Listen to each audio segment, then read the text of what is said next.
Hello everyone and welcome to Vivolve series of birth numbers 1 to 9. In this series we are going to cover the qualities, traits and suggestions as per your birth numbers. I will try my best to guide you as much as I can as per these numbers, and I would request you to take this guidance in two ways. One, accept the traits that you feel cannot be changed so that it helps you to understand yourself and others. And second, where you feel some changes can be made, where the traits are actually troubling you in your life or they are a problem for others who are living with you, try to change them. So please take that guidance and make the maximum out of this. So before we begin, I would request you to please go back and watch episode 1 where I explained the difference between the birth numbers and the destiny numbers and how to calculate them. It will be easier for you to understand what I'm talking about here. So I would like to give you a little basic understanding of numerology and how these traits are calculated. So every number that is from 1 to 9, we have 9 numbers. Every number is given a ruling planet.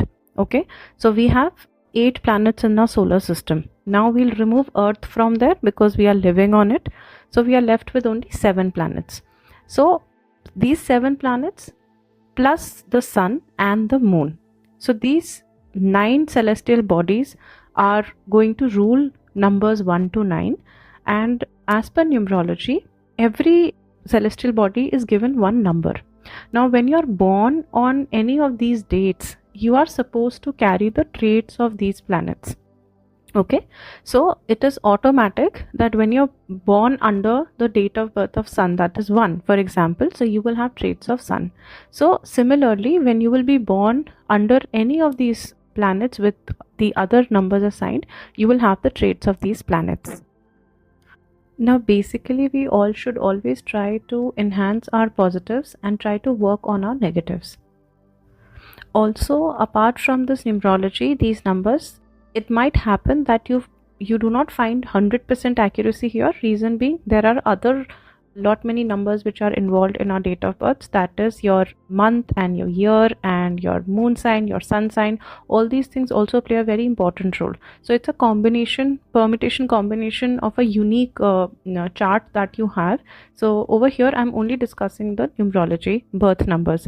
So these other things also play a very important role.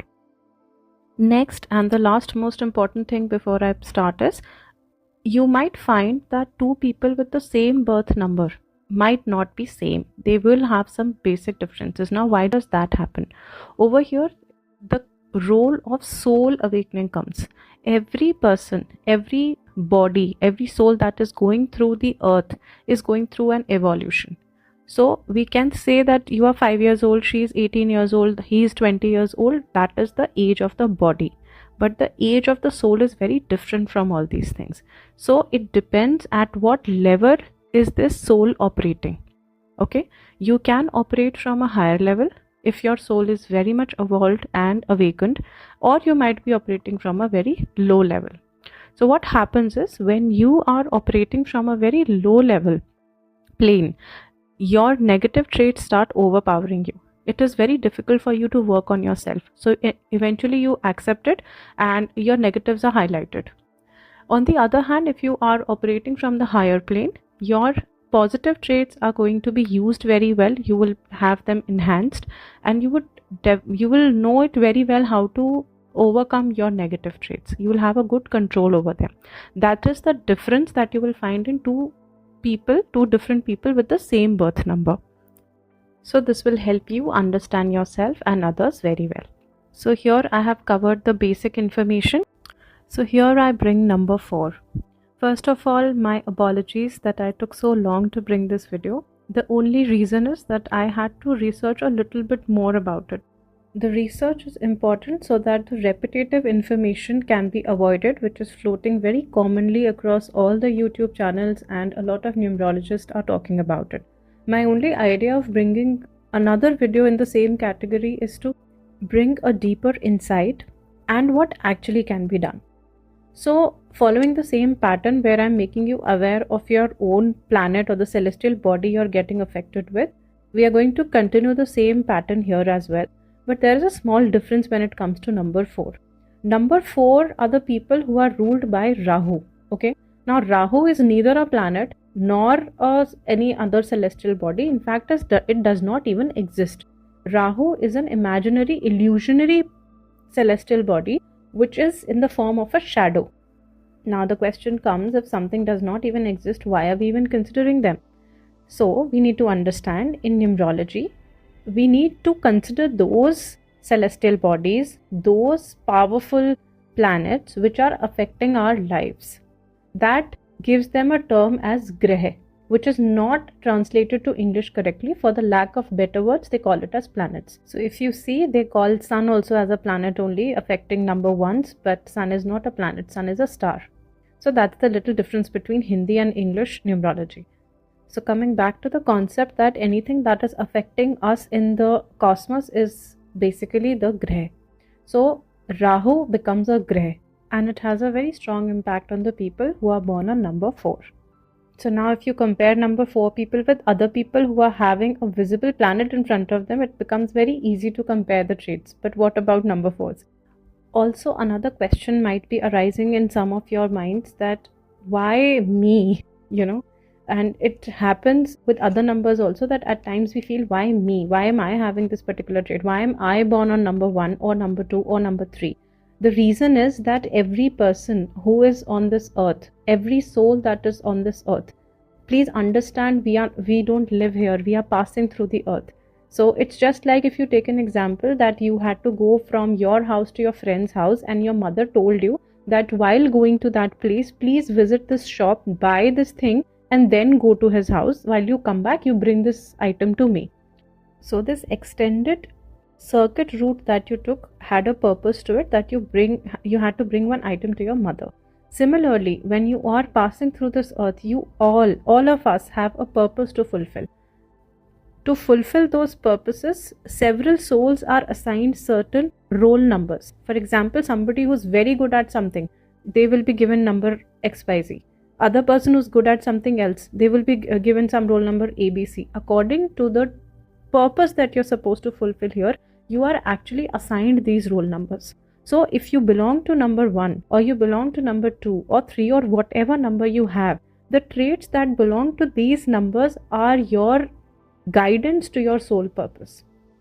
Sometimes you might feel, when I'm giving these traits, you might feel that, oh no, I don't match here. Oh, this is not the right trait that I have. So there are 2-3 reasons for it. Number 1 is that there are other numbers also, your sun sign, your moon sign, other things also in your chart that matters to define your personality. And second is that you might not be aligned with your own number. That's where the major struggle comes in. So I hope I have answered that why you're given number 4, or any other number if you're thinking about it. So coming back to Rahu, let's search the traits of Rahu. It began back in the time when there was a huge battle between the gods and the demons to have the nectar. That I'm talking about Sagar Manthan, wherein the churning of the ocean was happening, and a lot of gifts were coming out which were being distributed among the demons and the gods. And finally, what happened, there was this nectar which came out, which is called Amrit, which was an immortal liquid which anybody would have, will never die. So the ultimate divine power, Lord Vishnu, decided to give it only to the gods, but obviously they had to trick the demons. So he transformed himself into a form of a beautiful woman named Mohini, and he fooled the demons and started giving the nectar to all the gods. Now this trick was caught by a demon named as Swarbhanu, who was sitting on the demon's side, and he was participating in this churning of the ocean. So what he did, he very smartly came towards the gods. He transformed himself into a form of a god. He looked like God, and he came and sat in between the sun and the moon. While distributing the nectar, Lord Vishnu did not recognize him, and by mistake, the gulp of nectar was given to him. The moment he took it inside his mouth, the Lord Sun and the Lord Moon, they started shouting that he has got the nectar. The moment Lord Vishnu recognized him, he just cut his throat immediately with his Sudarshan Chakra, and threw his head and the body in extreme 2 opposite directions, 180 degree away from each other, so that the reason was so that he doesn't gulp it. In case it could have gone down inside his body, he would have lived forever and he would have been immortal himself. But just to avoid this situation, his head was cut and thrown in another direction, and the body was in another direction. It is believed that since then, both the body parts are trying to chase each other for a union, but it is not allowed.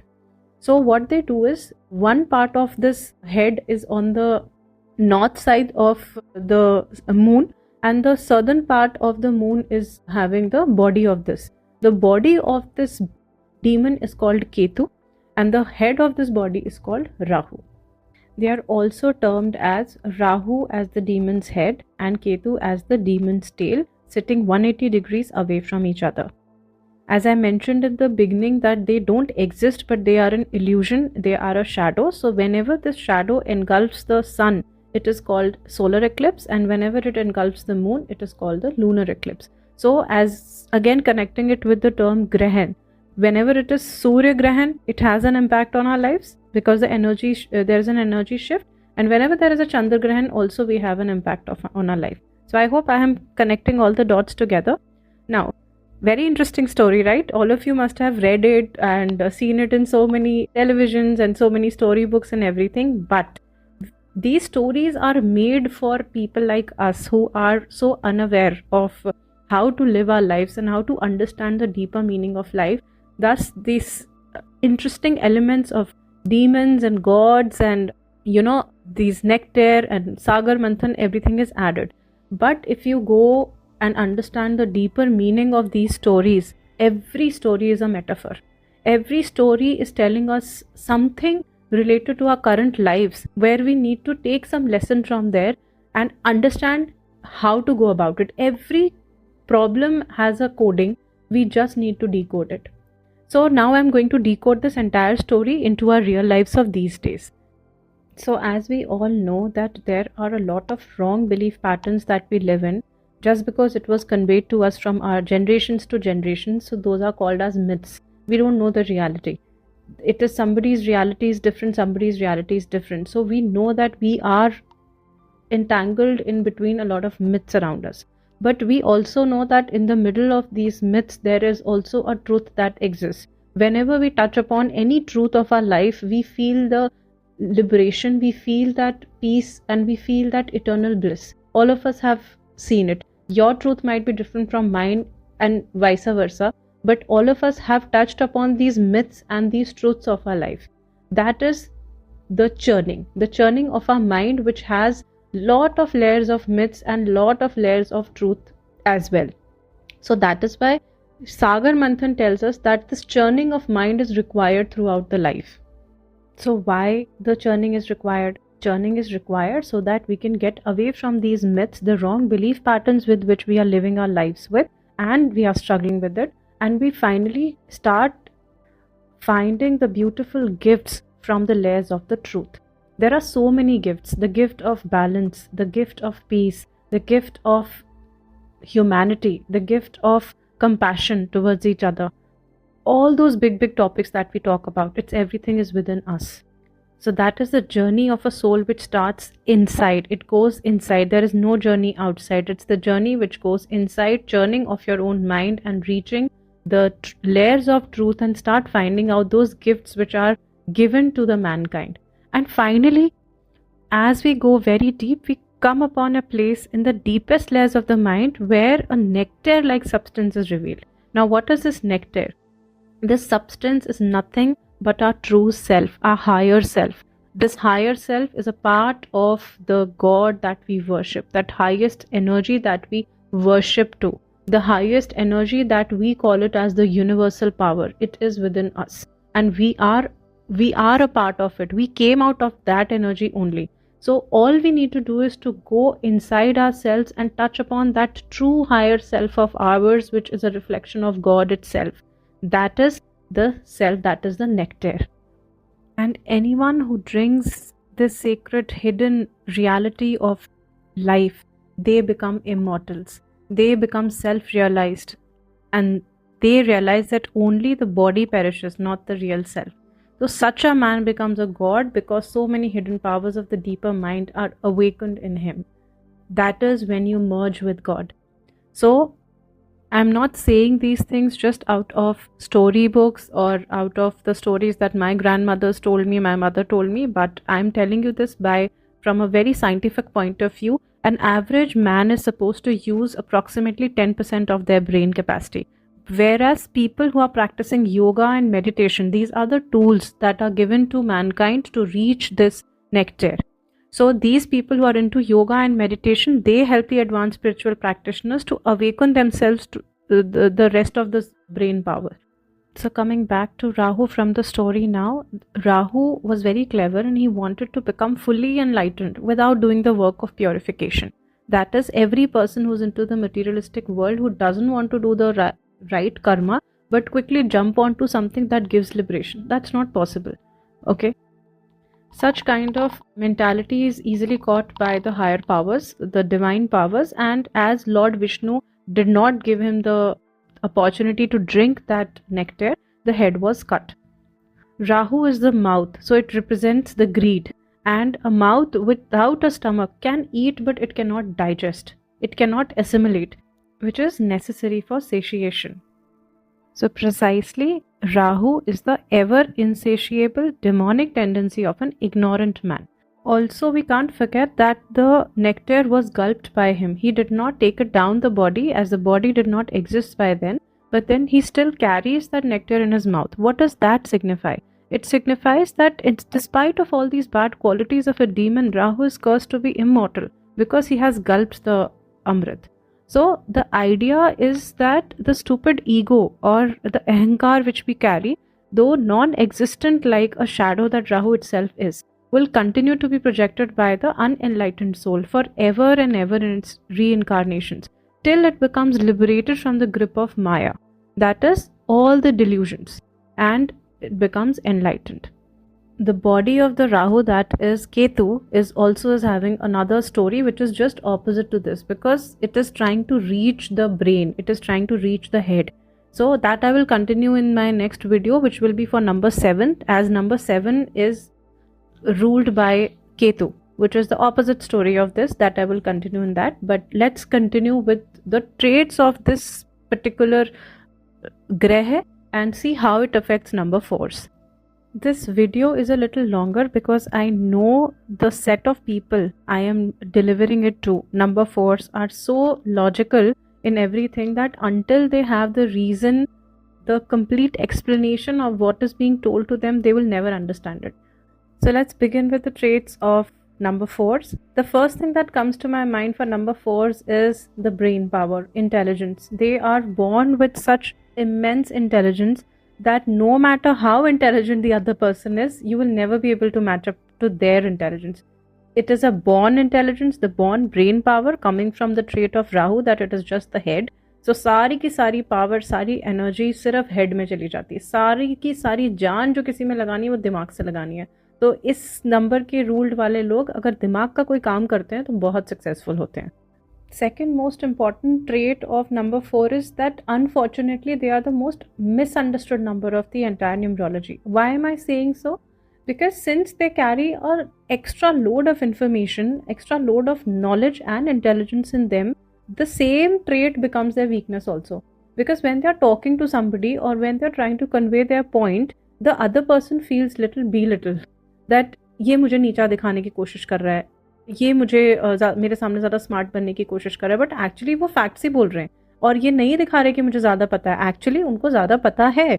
तो इस वजह से सामने वाले की ego hurt हो जाती है कभी कभी. तो ये बड़ा मुश्किल सा कॉन्वर्सेशन हो जाता है, जबकि number 4 is only trying to explain and bring forward the facts. But number बाकी के जो भी नंबर होंगे, अगर वो the other person you are talking to is not operating from a right elevated plane, then they will definitely misunderstand you. In case they are operating from a lower plane, definitely आपकी लड़ाई हो जाएगी, आप के बीच में नहीं पड़ सकते. लेकिन if that other person is operating from a higher level, they will understand that what you are trying to say.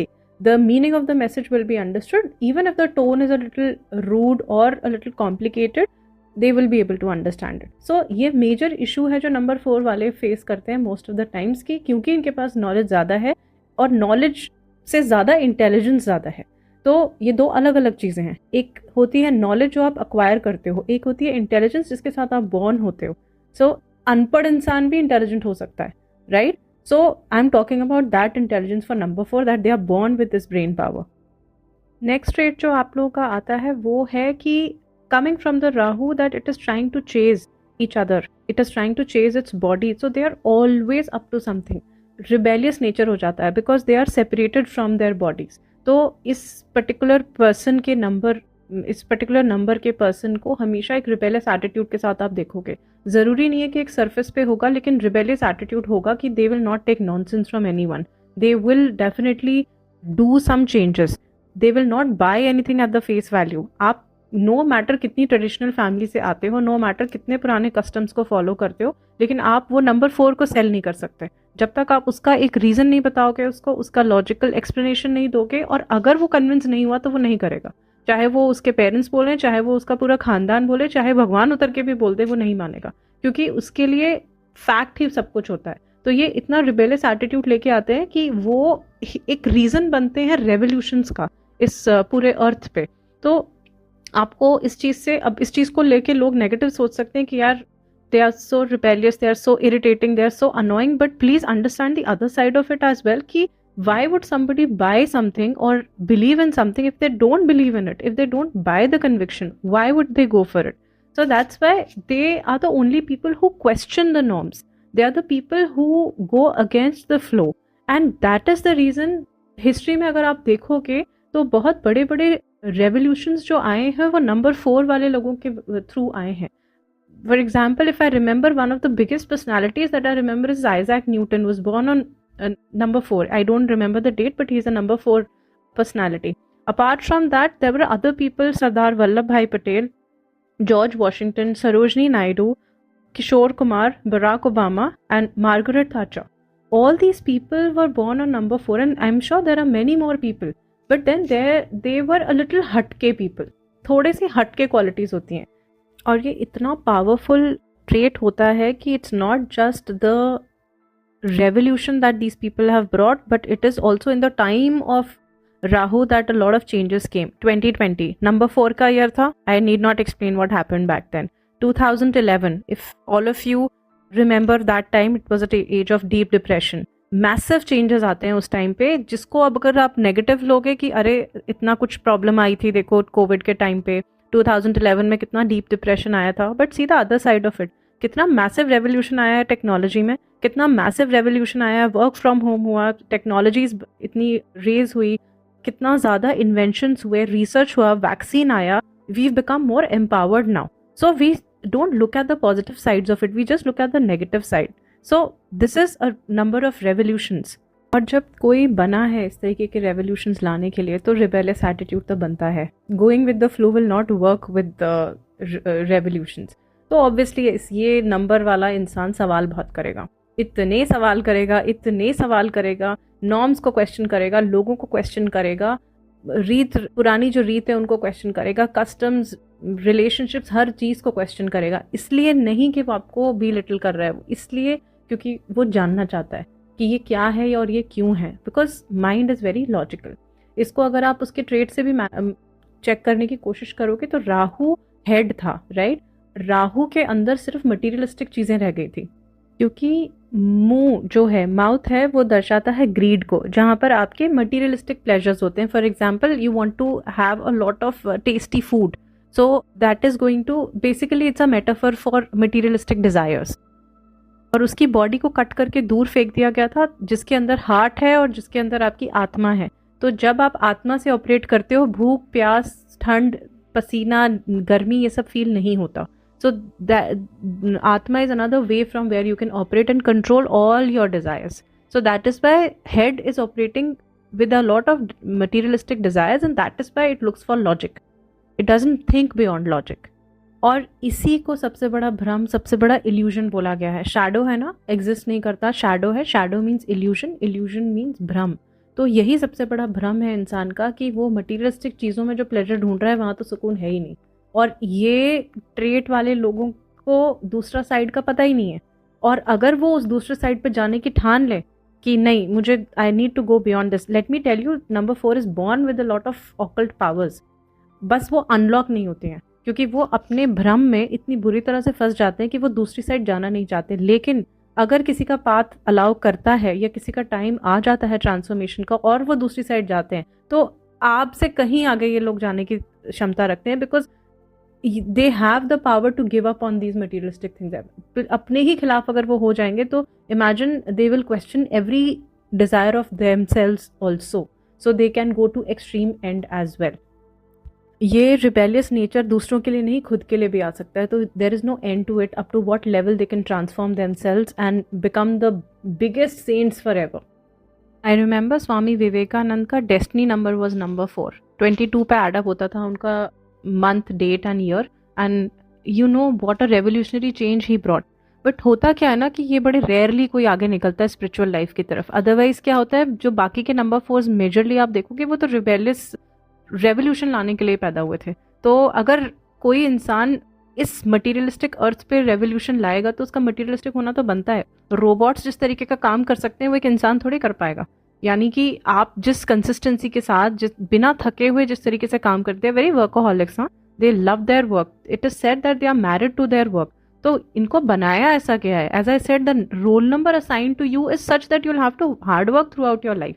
हो सकता है कि अब ये आ जाता है आपका कि पर्सनल लाइफ में जो इंसान इमोशंस में पड़ा रहेगा, फैमिली में पड़ा रहेगा, वो काम नहीं कर पाएगा। You guys are made for such a thing कि आपको तो काम ही करना है। डेफिनेटली कभी अप्स एंड डाउन आते हैं कि यू फील दैट लोनलीनेस कि यार काश मेरी फैमिली होती, काश मेरे अटैचमेंट्स होती, ऐसा होता वैसा होता, वो आएगा। लेकिन when the work comes everything just goes for a toss. काम के आगे कुछ नहीं दिखता, क्योंकि वो ही आपको उसी तरीके से आपको ढाला गया है उस सांचे में।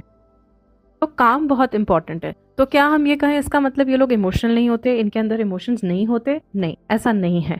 अब यही है फाइट। हो तो इंसान ही, अंदर से डिजायर्स इमोशंस की भी आती हैं, लोनलीनेस तो सबको फील होती है। हाँ, इतना हो सकता है, ये बड़ा ही कॉन्ट्रडिक्टरी ट्रेट होता है कि ये they want to live with everyone, सब चाहिए साथ में, लेकिन अपना इंडिपेंडेंस होना चाहिए।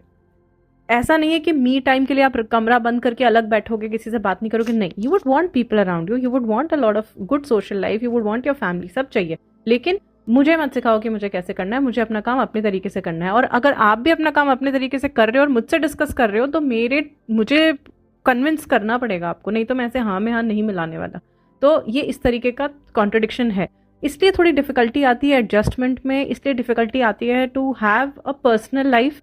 वेयर एज जब when it comes to your friends के साथ बहुत अच्छा रहता है, बिकॉज वहाँ पे कुछ ऐसा लेना देना है नहीं। But when it comes to families, usually देखा गया कि नंबर 4 की फैमिलीज के साथ बहुत ज़्यादा स्ट्रॉन्ग बॉन्ड्स नहीं होते हैं, बट बड़े ड्यूटीफुल लोग होते हैं। कोई भी अपना काम होगा, फॉर एग्जाम्पल नंबर 4 की कोई वाइफ होगी किसी की, तो you will never be able to complaint against her. वो अपना जॉब भी कर लेगी, अपने बच्चों को भी पाल लेगी, अपना घर भी संभाल लेगी, काम में कभी कोई कमी आएगी नहीं। But still you will feel a disconnect at times if you are not the compatible number with her.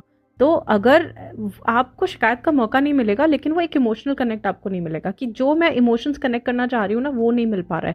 तो ऐसा क्यों होता है? क्योंकि वो एक तरीके की आपको रोबोटिक टेंडेंसी फील होगी अगर आप नंबर 4 से कनेक्ट नहीं करते हो। अगर आप कनेक्ट करते हो तो आप उनके अंदर की लेयर्स की जो सॉफ्ट साइड है ना, जो प्यारा सा एक full of love and full of care वाला जो पर्सन है, जो आपको किसी भी शिकायत का मौका नहीं देगा, प्यार में भी आप उस तक पहुंचने में थोड़ा वक्त लगा देते हो। तो अगर आप वहां तक नहीं पहुंच पा रहे हो ना, तो ऊपर की लेयर से आपको नंबर 4 एक रोबोटिक काम करने वाला रोबोट ही दिखेगा।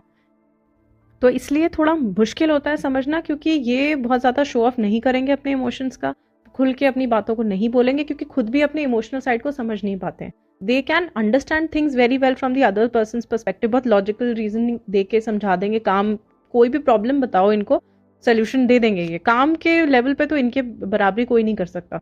लेकिन जब इमोशंस की बात आती है तो ये खुद के इमोशंस को बहुत अच्छे से समझ नहीं पाते। जो इंसान खुद के इमोशंस को नहीं समझ पाएगा, वो एक्सप्रेस कैसे करेगा? और अगर वो प्यार करता भी है या केयर दिखाता भी है, तो सामने वाला मानेगा नहीं, क्योंकि उसको तो प्रूफ चाहिए, और ये प्रूफ ये दे नहीं पाते। तो यहाँ पर आता है मिसमैच। तो इसीलिए बहुत इंपॉर्टेंट हो जाता है नंबर 4 वालों के लिए टू लिव विद पीपल और to surround themselves with people who support them and who understand them.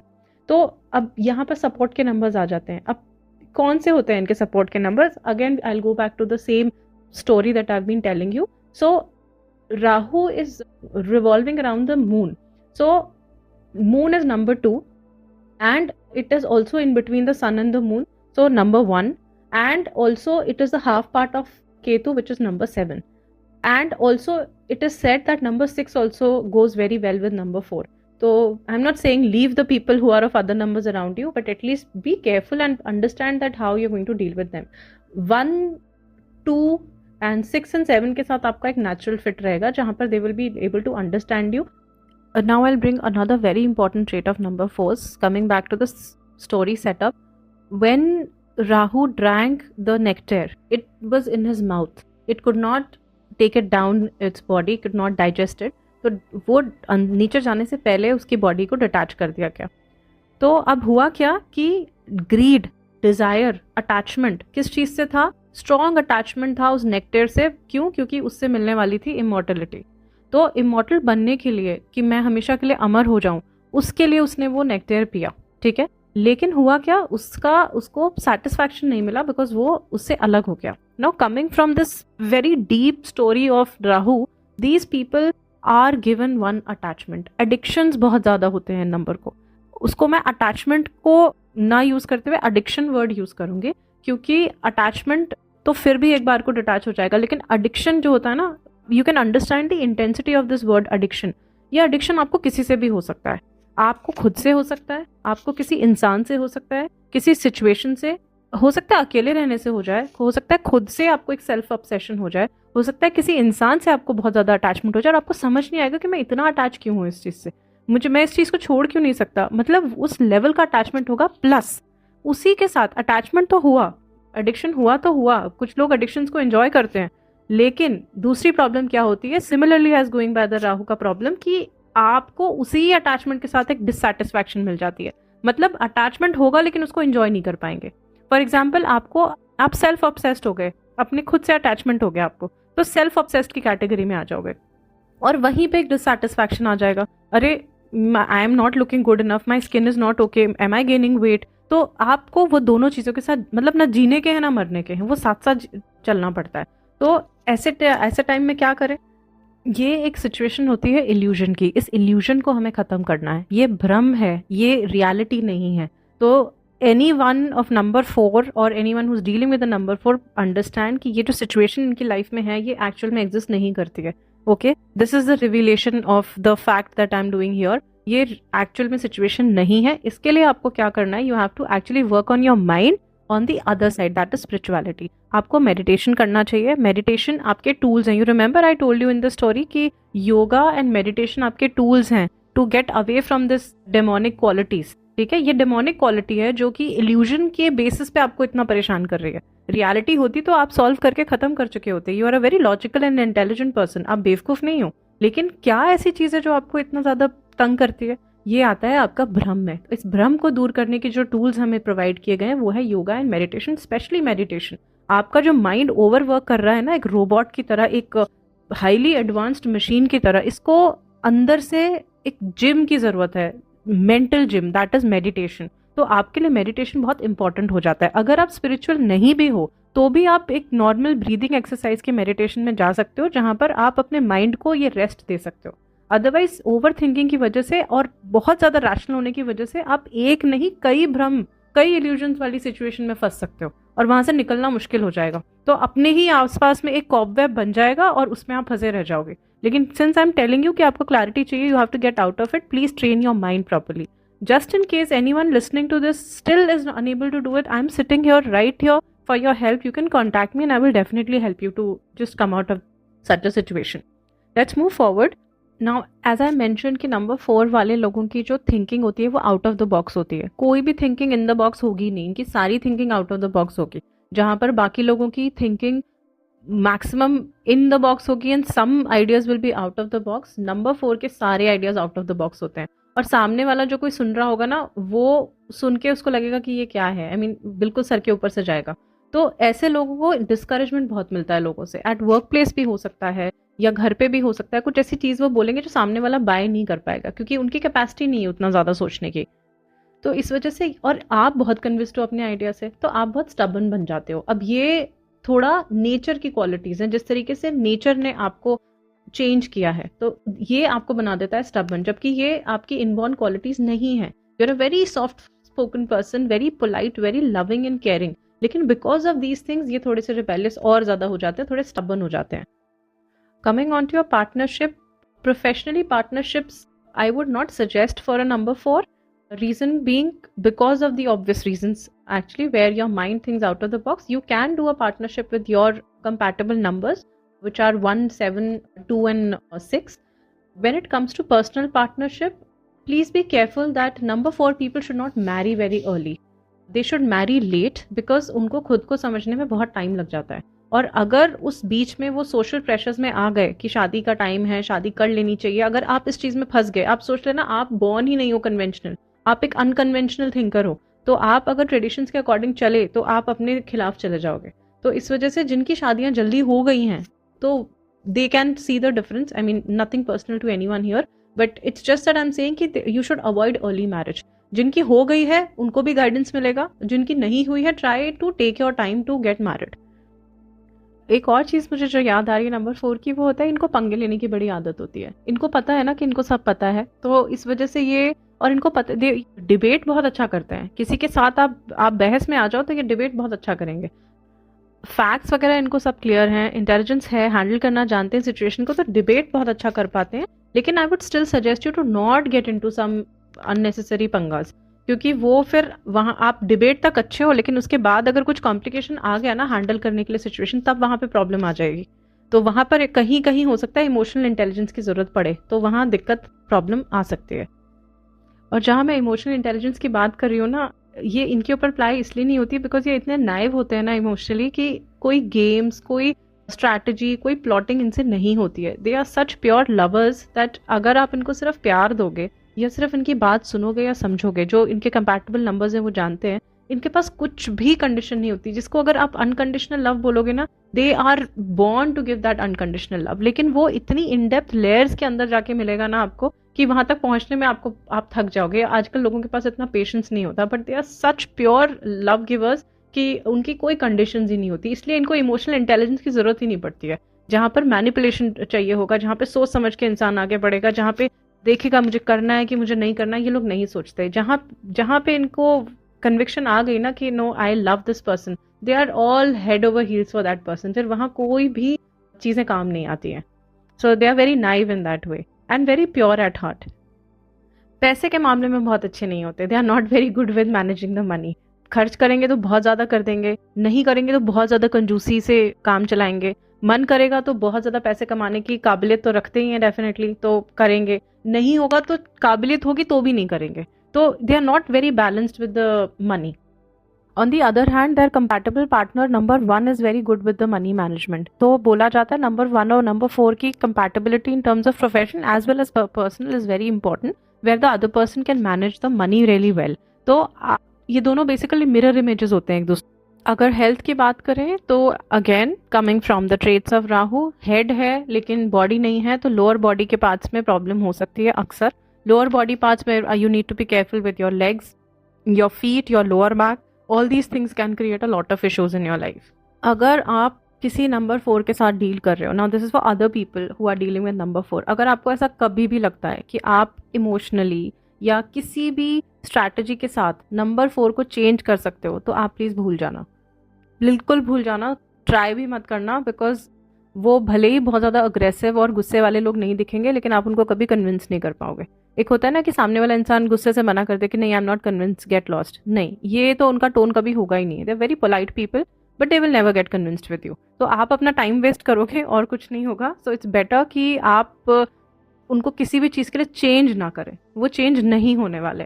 वो चेंज तब होंगे जब वो उनका रिबेलियस एटीट्यूड अपने खिलाफ जाएगा. कोई चीज़ नंबर 4 को चेंज कर सकती है तो वो खुद हैं, ना कि कोई और. फैमिली के मामले में भी बचपन से लेके बड़े होने तक इनको पता है कि ये जिस तरीके का माइंडसेट रख के बॉर्न हुए हैं, इनकी फैमिली में ये बहुत ज़्यादा कन्विंस कर नहीं पाते किसी को. तो फैमिली की तरफ से रिलेशनशिप्स थोड़े से ऑकवर्ड रहते हैं. They want to run away from the family. मतलब आई फील जितने मेरे जान पहचान के नंबर 4 वाले हैं, कई लोग हैं जिनका मन होता था, नॉट ऑल ऑफ देम, कि घर से भाग जाओ, नहीं रहना मुझे यहाँ पे, क्योंकि वो जगह मेरी आई डोंट बिलोंग देयर वाली फीलिंग आती है. जबकि when they step outside, they are meeting their friends, तो वहाँ पे they are the life of the party. They are literally the life of the party. वहाँ इतना एंजॉय करते हैं बिकॉज वहीं पर उनको वो अप्रिसिएशन मिला, वो एक्सेप्टेंस मिला, वे people are not judging them, people are not expecting anything from them. So as I said they are very unconditional people, किसी भी चीज़ में कंडीशंस नहीं मांगते हैं। तो वहाँ पर उनको जब एक्सेप्टेंस मिलता है तो दे रियली एंजॉय। तो उनका फ्रेंड सर्कल बाहर बहुत अच्छा होता है बजाय फैमिली के। ये बात शायद बहुत सारे नंबर फोर्स को नहीं पता होगी, मैं आज बता देती हूँ तो इट माइट हेल्प यू। ये जैसे कि मैंने बोला, काम को बहुत पसंद करते हैं और इनके काम के करने की जो क्वालिटी होती है that is of the most supreme level. तो ये बात इनके बॉसेस को बहुत अच्छे से पता है। जो भी नंबर 4 के साथ प्रोफेशनली काम कर रहा है वो उसके काम करने का लेवल जानता है। वहां तो कोई कुछ नहीं बोलेगा, काम तो सबको करवाना है। तो ये वो लोग हैं जो 100 रुपए के सैलरी पे 500 का काम कर जाएंगे। Quality is that high. तो ये मिस यूज बहुत होते हैं, इनका एक्सप्लॉइटेशन बहुत होता है, इनको पता भी नहीं चलता क्योंकि ये तो एंजॉय कर रहे हैं, इनको तो काम करने में मजा आ रहा है। ये थकेंगे नहीं, 8 से 10 24 घंटे काम करा लो, 48 घंटे काम करा लो, इनको काम से कोई प्रॉब्लम नहीं होती। बट सामने वाला इनका बहुत मिसयूज कर ले जाता है। तो बॉसेस को लेके आप प्लीज ये थोड़ा ध्यान रखना कि आपको ये बैलेंस बनाने की जरूरत है। I am appreciating you guys a lot, but since you know that this is out of balance state, तो इसको बैलेंस करने की कोशिश करो। Even if you feel like staying in the office and working throughout the day, please have that balance for yourself, because आपका जो other part of the body है ना, where is your heart is, where your stomach is, भूख भी लगती है इंसान को, तो ये खाना भी नहीं खाएंगे, सिर्फ काम में लगे रहेंगे। तो प्लीज आप इन बॉडी पार्ट्स की डिजायर्स का भी थोड़ा ध्यान रखो, specially your heart, so that you come back little bit on this side and balance your life a little bit. So this is a guidance for you. As I said, arguments में बहुत अच्छे होते हैं, जबकि इनको नहीं लगता ये आर्ग्यूमेंट कर रहे हैं, सामने वाले को लगेगा आर्ग्यूमेंट कर रहे हैं। इनकी तरफ से ये सिर्फ फैक्ट स्टेट कर रहे हैं, सामने वाले को लगेगा आर्ग्यूमेंट कर रहे हैं। तो अगर वो आर्ग्यूमेंट कोई बहुत खराब लेवल पे पहुंच भी गया, बहुत ज्यादा तू मैं हो भी गई, you will find number 4 people to be the first person to come and say sorry to you. They want things positive. इनको नेगेटिविटी नहीं पसंद होती है, तो ये कुछ भी करेंगे, अपोलोजाइज करेंगे, लेकिन वापस आएंगे और बिना नेगेटिविटी के साथ। मैंने कहा ना कि प्योर हार्टेड है, दिखाएंगे नहीं, शो ऑफ करने के लिए नहीं आएंगे, स्ट्रैटेजीज नहीं अप्लाई करेंगे, मैनिपुलेटिव नहीं है। फैक्ट्स के पे जो इंसान बात करेगा तो फैक्चुअली ही सॉरी बोलेगा। अगर सॉरी बोलने का मतलब है that you feeling guilty about it, तो वो सॉरी बोलने के लिए आएंगे, या फिर वो इस चीज को दोबारा से रीस्टार्ट करने के लिए आएंगे। So if a number 4 is saying sorry to you, please take it seriously, they really mean it, unlike somebody else who would just say it for the heck of it. So just respect that. ये एक बहुत important चीज मैंने देखी है कि number 4 का जो पोटेंशियल है ना, वो फुल कैपेसिटी कभी यूज नहीं हो पाती है। क्यों? क्योंकि मैंने कहा ना, हो तो इंसान ही, इतनी इंटेलिजेंस लेके पैदा हुए हो, उसको जस्टिफाई करते करते अपनी पर्सनल लाइफ स्पॉइल कर लेते हो, कहीं ना कहीं वहाँ इमोशंस में गड़बड़ आ जाती है। तो इस इम्बैलेंस को एक इंसान की सोल तो फील करेगी ना, आपका थोड़ी हेड और बॉडी अलग है, आपका सिर्फ थॉट प्रोसेस अलग किया गया है, सेग्रीगेशन किया गया है। तो उसके बैलेंस को बनाते बनाते ये थोड़े से फंस से जाते हैं, थोड़ा सा लोनली फील करने लग जाते हैं अपनी लाइफ में, बिकॉज इनको कोई समझ नहीं पाता, और इसलिए कहते हैं कि स्ट्रगल्स बढ़ जाती हैं। लेकिन ऐसा नहीं है, स्ट्रगल्स बढ़ जाती हैं is not the trait given to you. आपको जो ट्रेट दिए गए हैं वो है आपका ब्रेन ज्यादा तेज है और आपके बाकी के इमोशंस सप्रेस्ड हैं। अगर आप इसको बैलेंस करने की कोशिश करो तो स्ट्रगल्स इतनी नहीं है नंबर 4 की। आप अगर सामने वाला नहीं समझ रहा, कोई बात नहीं, छोड़ दो, जो समझता है उससे बात करो। There are lot of number 1 3 5 1 2 6 and 7 people in this world, and बाकी लोगों के साथ भी you know what to do, you know how to manage it. आप इतने इंटेलिजेंट हो, आप उस इंटेलिजेंस को यूज करके अपना काम चला सकते हो। You don't have to be a loner, you don't have to suffer so much by yourself. अकेले रहने की कोई जरूरत नहीं है। इसकी वजह से क्या होता है, आपका जो सोल पर्पस है ना, कि आपको यहाँ भेजा गया है रेवोल्यूशन लाने के लिए, आपको यहाँ पर बहुत कुछ करना है, बहुत कुछ करना है यहाँ पर, लेकिन आप इस कॉबवेब में फंस जाते हो और फंसते फंसते इतने इंटैंगल्ड हो जाते हो कि आप वो जो करने आए हो ना, वो डिलीवर ही नहीं कर पाते। तो जब अपना सोल पर्पस कोई पूरा नहीं करेगा तो वो तो डिससेटिस्फाइड ही रहेगा। तो इसलिए इस इंटेलिजेंस को पूरा यूज करिए और अपना आपका बैलेंस ढूंढने की जरूर कोशिश करो। ये बिना बैलेंस के आपको प्रॉब्लम होगा ही होगा। और एक चीज जो इनकी है ना, इंटेलिजेंस होने के बावजूद भी ये लोग ना रिस्क नहीं लेना चाहते, रिस्क टेकर्स नहीं होते हैं ये, क्योंकि इनके अंदर ये इतने एम्बिशियस नहीं होंगे। सी अगेन कॉन्ट्रडिक्शन, काम पसंद है लेकिन बहुत ज्यादा एम्बिशियस नहीं होंगे। काम करेंगे, काम करने की कैपेसिटी बहुत है, कहीं से कहीं जा सकते हैं, लेकिन कहते हैं ना, मुझे पता है मैं 10 किलोमीटर दौड़ सकता हूँ, ठीक है, I will just go for 1 kilometre, I know I can do it, and they can do it. ऐसा नहीं कि नहीं कर सकते, कर सकते हैं डेफिनेटली, बट करना नहीं है, रिस्क नहीं लेना है बिना मतलब का। तो ये जो कंफर्ट जोन में चले जाते हैं ना कहीं ना कहीं, और ये कंफर्ट जोन में क्यों जा रहे हैं, basically they feel tired of balancing their emotional life and the professional life. वो टायर्डनेस किसी से बोलेंगे नहीं, उसकी वजह से ये जो इम्बैलेंस आता है ना, ये इनको थका देता है। तो ये अपनी प्रोफेशनल लाइफ में भी बहुत आगे नहीं जाना चाहते। अगर नंबर 4 किसी अच्छे कंपैटिबल पार्टनर के साथ रहे, या अच्छा फैमिली सपोर्ट या फ्रेंड सपोर्ट उसको मिले, तो जहाँ पे ये अपने, या फिर कोई ना मिले, अपना अगर इंटरनल बैलेंस ये ढूंढ लेते हैं, तो ये अपनी लाइफ में बहुत आगे जा सकते हैं। They will deliver what they came for. प्यार के मामले में कच्चे होते हैं, नहीं जानते एक्सप्रेस कैसे करना है, पसंद करेंगे लेकिन बोल नहीं पाएंगे, और ओवर थिंकिंग की वजह से बहुत ज़्यादा अज्यूम कर लेते हैं, इतना ज़्यादा अज्यूम कर लेते हैं कि अच्छा ऐसा होगा वैसा होगा ये होगा, ये तो होगा ही नहीं। इस तरह से ये करके अपनी लव लाइफ में थोड़ा सफ़र ज़्यादा करते हैं। कभी भी they don't know how to ask for love, बहुत भूखे होते हैं प्यार के, बहुत प्यार चाहिए इनको। नंबर 4 को आप कुछ मत करो, आप प्यार से इनके साथ बैठ जाओ, आप इनसे कुछ मांगो मत। द मोमेंट आप कुछ डिमांड प्लेस करते हो ना कि मुझे ये चाहिए मुझे वो चाहिए, ये कर देंगे। मैंने कहा ना ड्यूटीफुल हैं, बहुत ज़्यादा ड्यूटी बाउंड है, कर देंगे। लेकिन जितना अनकंडीशनल लव इनके अंदर है वो अगर इनको नहीं मिलता तो ये वैसे ही नहीं बोल पाते, प्यार को वैसे ही ज़्यादा एक्सप्रेस नहीं कर पाते, और इनका expression of love is through that duty only कि ये मैं ये करके दूंगा, लेकिन आपको इमोशनल कनेक्ट फील नहीं होगा। तो अगर आपको नंबर 4 के साथ वो प्यार सेंस करना है ना, stay unconditional the way they are. इनके सामने कोई कंडीशंस मत रखो, इनके सामने कोई डिमांड्स मत रखो कि मुझे ये चाहिए मुझे वो चाहिए। वो कर देंगे, मना नहीं करेंगे, लेकिन वो एक डिस्कनेक्ट वहाँ से हो जाएगा कि ये तो मुझसे कुछ डिमांड कर रहा है। तो इसलिए नंबर 4 के साथ आपको थोड़ा सा, जितने रोबोटिक लगते हैं ना अंदर उतने ही ज़्यादा सॉफ्ट हैं। तो you need to take care of that. They are beautiful human beings to be with. They are not very good with stress. Stress बहुत ज़्यादा हैंडल नहीं कर पाते। काम के टाइम पे क्यों इतने अच्छे होते हैं, काम में तो स्ट्रेस देख लेंगे क्योंकि एवरीथिंग इज़ वेरी लॉजिकल, ऐसे करना है वैसे करना है, वहाँ इमोशंस इन्वॉल्व नहीं है। They excel in their work life, लेकिन पर्सनल लाइफ में स्ट्रेस हैंडल नहीं कर सकते, समझ ही नहीं पाएंगे क्या है क्या नहीं है, किस तरह से हैंडल करना है, क्योंकि कभी फील ही नहीं किया। और इतना अनकंडीशनल लव जितना इनके अंदर इनको कभी मिला नहीं, तो उस चीज़ को रिकॉग्नाइज नहीं कर पाते हैं। करियर के मामले में एज आई सेड, ब्रेन है तो computers, hardware, software, artificial intelligence, new inventions, government jobs, anything, और इवन आइडिया सेलिंग, किसी भी तरीके का जहां दिमाग का काम होगा ये एक्सेल करेंगे। कहीं पर भी अगर फिजिकल वर्क डाल दिया ना इनके काम में, मैं बोल रही हूँ काम में, कि आपको उस काम में डाल दिया तो ये वहां पर इतना अच्छा नहीं, labour work they will not be very good at it. इनको दिमाग का यूज करना बहुत जरूरी है।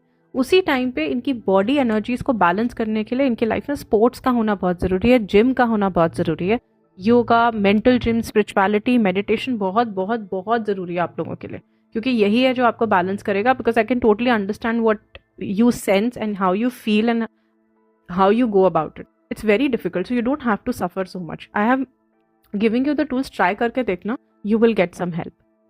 फुल ऑफ हार्ड वर्क, इतने ज़्यादा हार्ड वर्किंग लोग होते हैं, लेकिन क्यों इतने सेटिस्फाइड नहीं होते? बिकॉज विजन नहीं होता लाइफ में। हार्ड वर्क है लेकिन विजन नहीं है। विजन के लिए अगर इनको राइट बॉस मिल जाता है या राइट पार्टनर मिल जाता है, और अगर इनको विजन दे दिया, जैसे मैंने कहा ना एक रोबोट है फॉर एग्जाम्पल, रोबोट को इंस्ट्रक्शंस अगर आपने क्लियर दे दी ना तो उससे बेटर काम कोई कर नहीं पाएगा।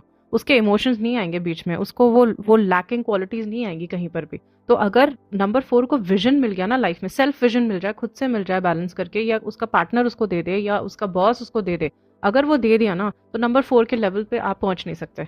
दे are that perfect and perfectionist in their work. काम के मामले में इनको छोटा बड़ा नहीं समझ आता है, छोटा काम बड़ा काम नहीं, काम मतलब काम, जो भी काम होगा वो किसी भी लेवल का काम उनको दे दो, इतने परफेक्ट तरीके से वो करेंगे और इतने अच्छे से करके देंगे वो कि आप सोच भी नहीं सकते, और पूरी जान लगा देंगे उसमें। तो इनको विजन की जरूरत होती है, और जो एक्सटर्नली इनको दिया जाता है, इनके अंदर से विजन नहीं आता है until they are balanced. So here I think I've covered a lot of information about number 4s. If you are number 4 and if anyone else is dealing with a number 4, you should know what you're dealing with. Very beautiful number with a lot of responsibility given to this set of people who are born on number 4.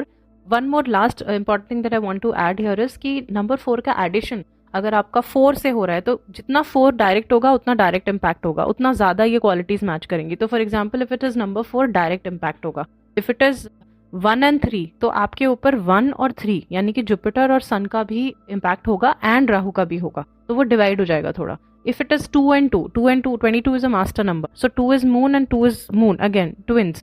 तो उसका addition number 4 है, वो again it's a master number, तो उसका impact different होगा। थोड़ा थोड़ा ये चेंजेस आते चले जाएंगे, 13, 31 इस तरीके से। I hope this gives you a different perspective to look at yourself and the other person who is of number 4, and it really helps you. I hope you enjoyed watching this video as much as I enjoyed making this. If you liked it, please like, share and subscribe with your friends and families. The information should reach the maximum people. In whatever way we can help, we should. I would like to conclude this video with a very important message that understanding yourself and others begin with a healthy and happy mind. So because of the, unfortunately, the lifestyle these days which we live is very stressful, and a lot of anxiety, and that weird lifestyle that we are in these days is leading to a lot of mental health issues. So I would request you all to be a little mindful about yourself and others around you, and take the action. Just don't think about it, take the action to reach out any professional. You can also reach out to me. I am a professional working in mental health industry for quite some time now, and you can reach out to me on Instagram. My handle is Vivolve1111. There is no phone number or any contact number given anywhere else. So feel free to reach out to me on Instagram, drop me a message, and I'll get back to you, and we'll take it further from there one on one. So that's all for today. I wish you all a very healthy mind and happy life. Please take care of yourself. Thank you. Om Namah Shivaya.